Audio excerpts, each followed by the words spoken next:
PM आवास में बांग्लादेश में बिरयानी की लूट हुई। खाने पर टूट पड़े प्रदर्शनकारी। उसकी तस्वीरें सामने आई, दिखाती है कि कैसे देखिए खाना ये वहां पहुंचे जो पीएम आवास का किचन है, और वहां पहुंचकर जो खाना वहां मौजूद था, जो लंच का खाना वहां मौजूद था, उस पर देखिए किस तरह से टूट पड़े प्रदर्शनकारी और बिरयानी की लूट हुई यहां पर ढाका में पीएम आवास के भीतर। तब जब शेख हसीना देश छोड़कर यहां से जा रही थी, तो ऐसे में यहां देखिए किस तरह से ये तमाम प्रदर्शनकारी पीएम आवास में, शेख हसीना के आवास में भीतर जाकर खाने पर टूट पड़े।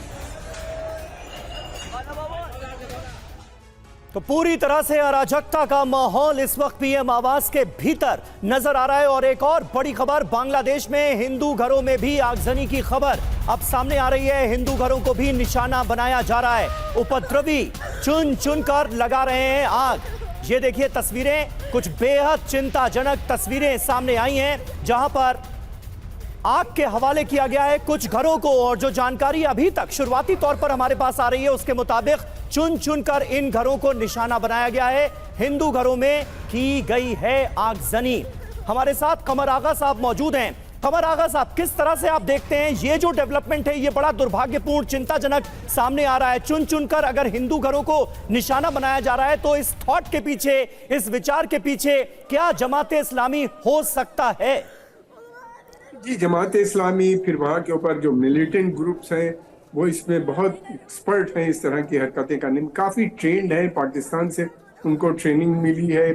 और फिर हम सभी जानते हैं कि ये सब पाकिस्तान और चाइना की एक एक्सिस है, जो बहुत दिनों से कोशिश कर रही थी कि बांग्लादेश पे उसका वर्चस्व बन जाए, प्रो चाइना गवर्नमेंट वहाँ पे बन जाए, और चाइना जहाँ जाता है वो साथ में पाकिस्तान को भी ले आता है। तो ये बहुत समय से चल रहा था। दूसरी बात ये भी है कि ये जितने भी इस तरह के तत्व हैं, जमात हो या कुछ भी हो, ये अल्पसंख्यक के बहुत खिलाफ है। मुझे डर इस बात का है कि बड़ी संख्या में पलायन भी हो सकता है वहां से, अगर आर्मी तुरंत एक्शन नहीं लेती। आर्मी ने सत्ता तो हासिल कर ली है, मगर अभी तक कोई वो सड़क पे नहीं दिखाई दे रही, कोई मार्शल लॉ नहीं लगा है। वो जो बातें कर रहे हैं, मेरा ख्याल है जान के वो डिले कर रहे हैं ताकि वो मार्शल लॉ लगाएं। मुझे नहीं लगता कि उनका कोई प्रोग्राम है कि वो किसी सिविलियन गवर्नमेंट को गठन करें। इसलिए वो अलाउ कर रहे हैं कि थोड़ी देर और हालात बिगड़े ताकि वो फिर कंट्रोल करें और मार्शल लॉ डिक्लेयर करें। जी, और बांग्लादेश के लिए फिर वो कोई नई बात भी नहीं होगी कि सेना के अंडर चला जाएगा शासन और सेना वहां पर राज करेगी कुछ समय के लिए। लेकिन माफ कीजिएगा सर, रोक रही हूँ आपको, एक बड़ी खबर आ रही है, वो ले लेते हैं। बांग्लादेश में हिंदू घरों में भी आगजनी की जा रही है। हिंदू घरों को निशाना बनाया जा रहा है। उपद्रवी चुन चुनकर आग लगा रहे हैं हिंदू घरों में, यानी वहां पर जो हिंदू हैं उनको टारगेट किया जा रहा है, उनको निशाना बनाया जा रहा है, उनके घरों को टारगेट कर रहे हैं। बांग्लादेश आर्मी चीफ ने भी बड़ा बयान दिया है। सेना को फायर ना करने के आदेश दिए गए हैं आर्मी चीफ द्वारा। बांग्लादेश में कोई इमरजेंसी नहीं है, कहा है आर्मी चीफ ने। छात्रों की सभी मांगे मानेंगे, ये भी उन्होंने साफ किया। तब जब वो आए थे, संबोधन किया था उन्होंने, तो उन्होंने कहा कि हम अंतरिम सरकार बनाएंगे। बांग्लादेश के हालात पर भारत सरकार की भी नजर बनी हुई है। प्रधानमंत्री नरेंद्र मोदी को लगातार बांग्लादेश के हालात को लेकर ब्रीफ किया जा रहा है। बांग्लादेश उच्चायोग के बाहर भी सुरक्षा बढ़ा दी गई है। ये अहम जानकारी भी सामने आ रही है, क्योंकि जाहिर है हमारे पड़ोसी मुल्क में क्या हो रहा है और जिस तरह के हालात बने हुए हैं, बहुत गंभीर हालात हैं, उस पर भारत ने भी नजर बनाकर रखी हुई। और बांग्लादेश उच्चायोग के बाहर दिल्ली पुलिस ने सुरक्षा व्यवस्था बढ़ा दी है। वहां से आपको एक ग्राउंड रिपोर्ट दिखाते हैं।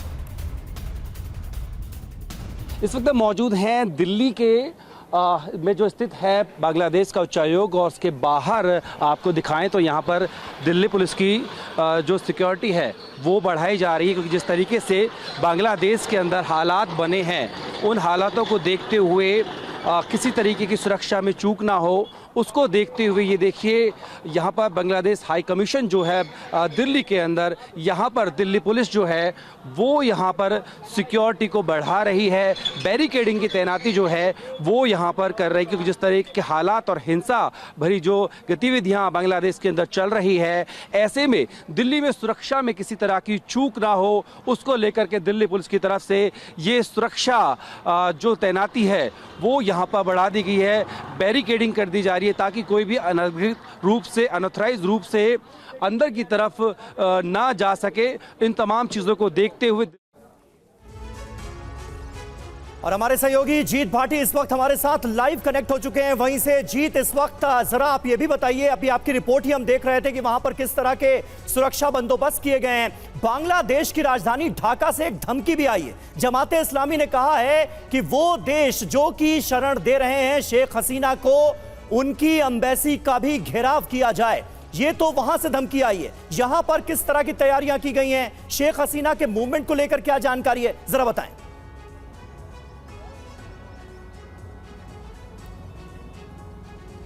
बिल्कुल, देखिए आपको पहले तस्वीरें दिखाऊंगा, जरा वीरेंद्र दिखाइए। ये देखिए सामने आपको दिखा देगा बांग्लादेश का हाई कमीशन है, यहाँ सुरक्षा व्यवस्था बढ़ा दी गई है।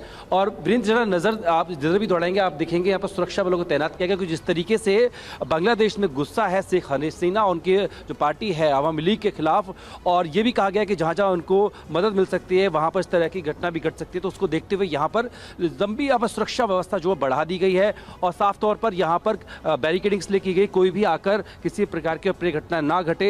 अब देखिए बात यह है कि जिस तरीके से 2 महीनों से वहां पर छात्र आंदोलन चल रहा था, उसके बाद जो हालात बिगड़े हैं, जो प्रधानमंत्री ने इस्तीफा दिया, उसके बाद में उनकी खबर आई कि भारत आ रही, भारत से आगे वो लंदन जाएंगी, उसको लेकर जाहिर सी बात है सुरक्षा बढ़ाई गई है क्योंकि सबकी नजर है बांग्लादेश उच्चायोग पर।